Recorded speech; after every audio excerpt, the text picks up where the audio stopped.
I don't know. Again, this just shows a progression. Are you seeking God in His righteousness? Are you asking Him in accordance of His will? Are you seeking God and His will in your life and putting His word in your heart that you might not sin against Him? Are you dying to self? Are you knocking and persisting to get an answer? Or are we pulling this out of context to the part of, well, you know what? I want the house, the car, the lottery ticket. I want this position at work. I want this promotion. I want my best life now.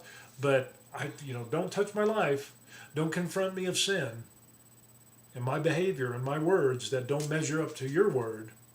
No, we don't want that. We just want the good stuff. We want our rewards here on earth. But you're going to miss out on the stuff that's in heaven. And more importantly, you're going to miss out on the relationship with Jesus Christ. It goes on and it says that, if we give good gifts to our children here on earth, even though that we're like filthy rags and we're evil, how much more is your Father going to give you good gifts? He will. He will bless us. But let's remember that we need to seek first God in His kingdom and His righteousness so we can be set apart to do His good works. And we ask in accordance with that. Now, again, I'm not saying that you shouldn't pray and ask God for the job, that you shouldn't ask for healing or other things, but we need to double check what we're asking for. Because remember, the heart is deceitfully wicked. Who can trust it? We need to be able to discern what God's word says, to listen to the voice of the Lord and hear what He says. I mean, how many of us have been like Jesus and asked the Father what He wants for His will? Not mine, Lord, but yours. That's hard right there. And that's something I think we need to look at when we read these words. So,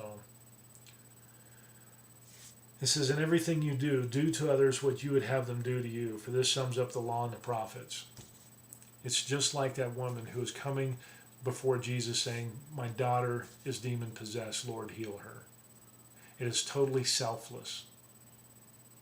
Do whatever you want with me. The lady who is begging, yep, Lord, I'm a dog, but even the dogs get crumbs. It was totally selfless. There was no pride involved. Asking, begging, laying yourself down and saying, I have nothing, but I am still here knocking at the door. How many times do we see people in the scriptures, in the Old Testament, the New, seeking God in prayer in hours, days, however long it takes? But remember, God's going to answer in His timing. And we need to remember that if those prayers aren't being answered, maybe we need to adjust fire. Maybe we need to relook our lives and see if, and examine ourselves to see if those motives are true and correct and in accordance with God and His Word. And if it is, because we're supposed to work out our salvation with fear and trembling, if we know that what we're doing is right, then continue on praying, asking, seeking, knocking.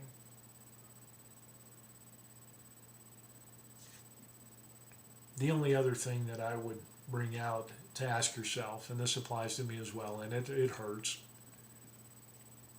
are we asking for God to open up the hearts of the lost?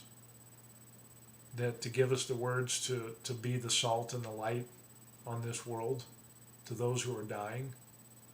Are we asking the Lord, how much do you want me to give today? Am I giving as I see need? Some of us are just cutting checks for 10% and calling it good, and we're not seeking God and His righteousness. We're thinking that if we just write that check, that absolves us from seeking God and asking when we see that homeless guy on the street, hey, Lord, do you want me to buy him lunch? Do I need to work at a food kitchen? Do I need to help my neighbors and just make cookies and take them over there?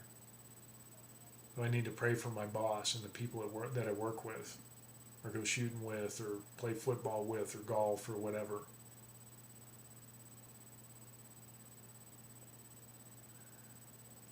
When we apply this word to our lives, it gets really hard. And that's something I think we need to take a look at. And the next part of Matthew 7 is it's going to get even harder as we go on. It's going to get really hard. But then again, God disciplines those whom He loves, and He's doing this for a reason. We go into as a person who goes into the games to compete. We go into strict training. We have to understand that it might be uncomfortable. It might even be painful. But we need to grow and mature in the Lord, and to be able to hear Him, read His Word, and know what it says, and not pull stuff out of context. Because the time is coming, I think it's now, that the Antichrist is already in the world, the spirit of the Antichrist, back then, and it's even more so now. But what we're seeing, there's a division that is happening. There's the wheat and there's the tares. And we need to we either seek God and His righteousness, or we just play a game and we're a hypocrite, where it doesn't touch our heart. We need to get to the point of where we need to deny our flesh and continue on in the faith. Because as time is going faster and faster, judgment's coming. It's coming to the church, and then it's going to come to everybody else. So just please take this to heart. Look at it from a different point of view. Look at it from God's point of view, and how it applies to you in your life. Anyway, that's it. Matthew 7, 7 through 12. Take care. God bless. Peace.